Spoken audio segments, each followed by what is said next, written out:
یہ ایک سچائی ہے کہ یہ تمہاری بے بسی کی دلیل ہے، یہ تمہاری اس بات کی دلیل ہے کہ تم سے اب کچھ نہیں بننے ہو، تم بے بس ہو، تم عاجز ہو، تمہاری اتنی ہی اوقات ہے کہ جب تم قرآن کے چیلنج کو ایکسپٹ نہیں کر سکے تو تم قرآن کے اوراق کو لے جا کر کے نظر یاد رکھو، قرآن صرف ان چند اوراق میں محدود نہیں ہے، قرآن کروڑوں لوگوں کے سینوں میں بسا ہے۔ تم ان اوراق کو جلا کر کے السلام علیکم ورحمۃ اللہ تعالی وبرکاتہ۔ الحمدللہ رب العالمین والصلاة والسلام علی سید المرسلین وعلی آلہ واصحابہ اجمعین۔ اسلام کی فطرت میں قدرت نے لچک دی ہے، اسلام کی فطرت میں قدرت نے لچک دی ہے، اتنا ہی وہ ابھرے گا جتنا کہ دباؤ گے۔ مذہب اسلام کو دنیا میں متعارف ہوئے تقریباً 1450 سال گزر چکے ہیں، اور جب سے ہمارے پیغمبر اسلام صلی اللہ علیہ وآلہ وسلم مذہب اسلام اور قرآن کریم لے کر لوگوں کے درمیان جلوہ فرما ہوئے، اسی زمانے سے قرآن کے خلاف، پیغمبر قرآن کے خلاف اور مذہب اسلام کے خلاف طرح طرح کی سازشیں کی جا رہی ہیں۔ اسلام کو مٹانے کی کوششیں کی جا رہی ہیں، قرآن کو مٹانے کی کوششیں کی جا رہی ہیں، قرآن کو بدنام کرنے کی کوششیں کی جا رہی ہیں۔ الگ الگ زمانوں میں الگ الگ طریقوں سے یہ سلسلہ جاری ہے، لیکن اللہ تعالیٰ قرآن کریم میں ارشاد فرماتا ہے یریدون ان یطفئوا نور اللہ بافواہہم ویأبی اللہ الا ان یتم نورہ ولو کرہ الکافرون۔ لوگ اللہ کے نور کو اپنے منہ کی پھونک سے بجھانا چاہتے ہیں۔ یریدون ان یطفئوا نور اللہ بافواہہم، لوگ کفار یہ اپنے منہ کی پھونک سے اللہ کے نور کو، اسلام کی روشنی کو، قرآن کی ہدایت کو بجھانا چاہتے ہیں۔ وَيَأْبَى اللَّهُ إِلَّا أَن يُتِمَّ نُورَهُ، مگر اللہ نے ٹھان لیا ہے کہ وہ اپنے نور کو مکمل کر کے ہی رہے گا۔ وَلَوْ كَرِهَ الْكَافِرُونَ، اگرچہ کافروں کو، ظالموں کو، منکرین کو ناپسند گزرتا رہے اور ان کو اچھا نہ لگے۔ مسلسل اسلام کے خلاف ایک سازش کی جا رہی ہے، اسلام کو مٹانے کے لیے طرح طرح کی چال بازیاں کی جا رہی ہیں، قرآن کے خلاف سازشیں کی جا رہی ہیں۔ کبھی قرآن کے تعلق سے کہ اس میں دہشت گردی کی تعلیم ہے، کبھی یہ کہا جاتا ہے کہ اس میں غیر انسانی، غیر اخلاقی تعلیم ہے۔ لیکن جب یہ بے بس ہو گئے اور جب یہ لاچار ہو گئے اور کسی بھی بات کو یہ پروف نہیں کر سکے، اور قرآن کے تعلق سے جو انہوں نے پروپیگنڈا پھیلایا تھا، جب اس میں یہ ناکام ہو گئے، تو اب انہوں نے غیر انسانی اور ایسی حرکتیں جن سے پوری انسانیت شرمسار ہے، ایسی حرکتوں کا ارتکاب کرنے پر آمادہ ہوئے اور ایسی حرکتیں کرنا شروع کی۔ کچھ روز قبل ایک مجرم، اس کو دہشت گرد ہی کہا جائے گا، کہ جس نے قرآن کریم کو لے کر اور اس کے بعد پولیس والوں کی موجودگی میں، ان کی نگرانی اور حراست میں قرآن کریم کے اوراق کو نظر آتش کیا، جلایا گیا۔ یہ ایک سچائی ہے کہ یہ تمہاری بے بسی کی دلیل ہے، یہ تمہاری اس بات کی دلیل ہے کہ تم سے اب کچھ نہیں بن پڑ رہا ہے، تمہاری اتنی ہی اوقات ہے، تمہارے اندر اس سے زیادہ کی اوقات ہی نہیں ہے کہ تم قرآن لے کر، اگر اوقات ہے تو قرآن کا جو چیلنج ہے اسے ایکسپٹ کرو۔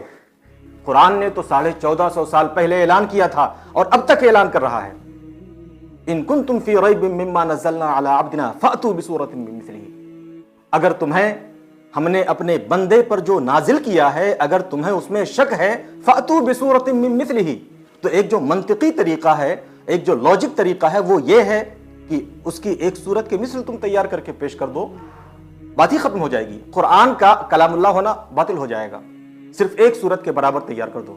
لیکن تم نکمے ہو، تم بے بس ہو، تم عاجز ہو، تمہاری اتنی ہی اوقات ہے کہ جب تم قرآن کے چیلنج کو ایکسپٹ نہیں کر سکے تو تم قرآن کے اوراق کو لے جا کر کے نظر آتش کر رہے ہو۔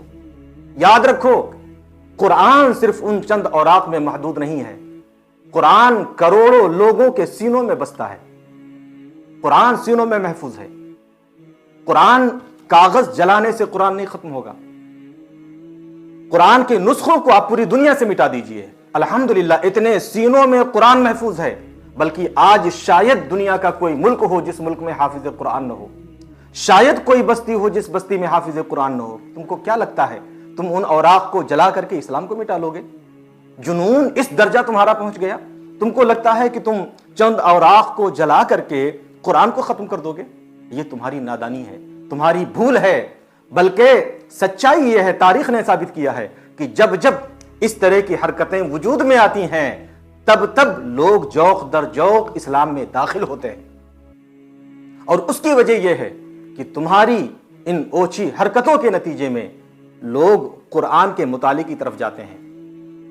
اور قرآن یہ وہ سچی کتاب ہے کہ جس انسان نے بھی دیانتداری کے ساتھ نیوٹرل ہو کر غیر جانبدارانہ طور پر جس شخص نے بھی قرآن کو اٹھایا پڑھنے کے لیے، تو پھر قرآن کے اندر وہ مستحکم دلائل ہیں کہ جن دلائل کے سامنے انسان کی عقل، انسان کی فطرت، طبیعت سب جھک جاتے ہیں اور پھر وہ قرآن کے دامن سے باہر نہیں جا پاتا.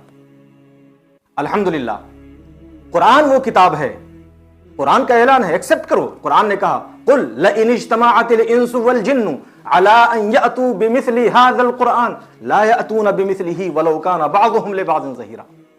ارشاد فرماتا ہے محبوبہ فرما دیجئے لئن اجتمعت الانس والجن، اگر سارے انسان اکٹھا ہو جائیں، سارے جنات اکٹھا ہو جائیں، على ان يأتوا بمثل هذا القرآن، اس بات پر اکٹھا ہو جائیں کہ مل کر اس قرآن کا ایک مثل تیار کرنے کی کوشش کریں، لا یأتون بمثلہ، تو اس کا مثل وہ نہیں پیش کر سکتے ہیں، ولو کان بعضهم لبعض ظہیرا، اگرچہ وہ ایک دوسرے کے مددگار بن کر اور ایک کمیونٹی کی شکل میں اگرچہ وہ اس کام کو انجام دینا چاہیں تب بھی نہیں کر سکتے ہیں. تمہارے پاس تو سینکڑوں یونیورسٹیاں ہیں، ہزاروں کی تعداد میں پروفیسر ہیں، عربی گرامر جاننے والے بھی ہیں. ہے اوقات تو آؤ چیلنج قبول کرو اور ثابت کرو کہ ہاں قرآن ایک غلط کتاب ہے. پیش کرو قرآن کی مثل کوئی دوسری کتاب.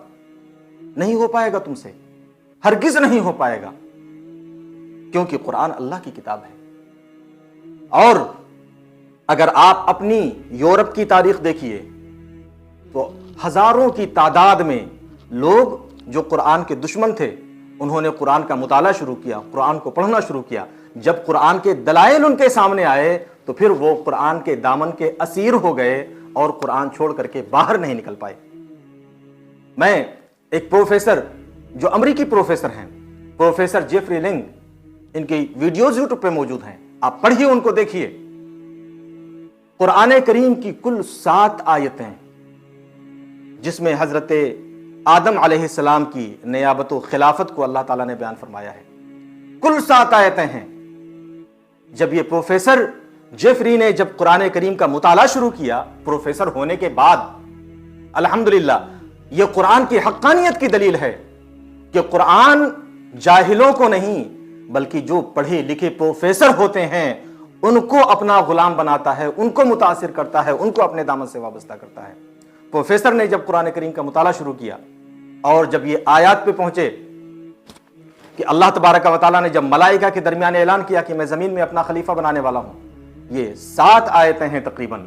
جب ان 7 آیتوں کو پڑھا تو یہ 7 آیتیں ان پر ایسے اثر انداز ہوئیں. ان 7 آیتوں کو انہوں نے پڑھا، بار بار پڑھا، کیونکہ قرآن ایک بار جلدی سمجھ میں نہیں آتا، ایک بار میں سمجھ میں نہیں آتا ہے.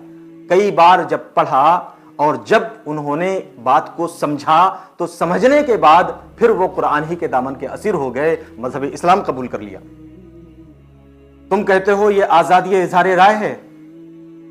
میں کہتا ہوں کہ آزادی اظہار رائے کیا اس کی کوئی لمٹ ہے؟ آزادی اظہار رائے کی بنیاد پر آپ قرآن کریم کو نظر آتش کریں گے اور اس بنیاد پر کہ تمہارے دستور میں لوگوں کو ایکسپریشن فریڈم کا اختیار دیا گیا ہے تو اس بنیاد پر پولیس کے لوگ کھڑے ہو کر کے قرآن جلوائیں گے. اگر ایکسپریشن فریڈم اگر اس کی کوئی لمٹ نہیں ہے تو میں کہنا چاہتا ہوں کہ تمہاری جو ماں ہے اس کے ساتھ صرف تمہارے ایموشنز جڑے ہوئے ہیں. اگر میں چوراہے پر کھڑے ہو کر تمہاری ماں کو طوائف اور آوارہ وغیرہ کہوں تو ایسی صورت میں کیا تمہارا دستور اس کی اجازت دیتا ہے؟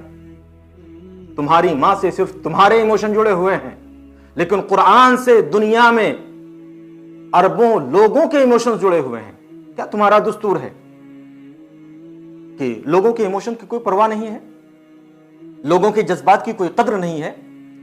بے بنیاد کہ آپ کے من نے کیا کہ ہم چل کے قرآن جلائیں تو فوراً پولیس آپ کے ساتھ میں آ گئی قرآن کو جلوانے کے لیے.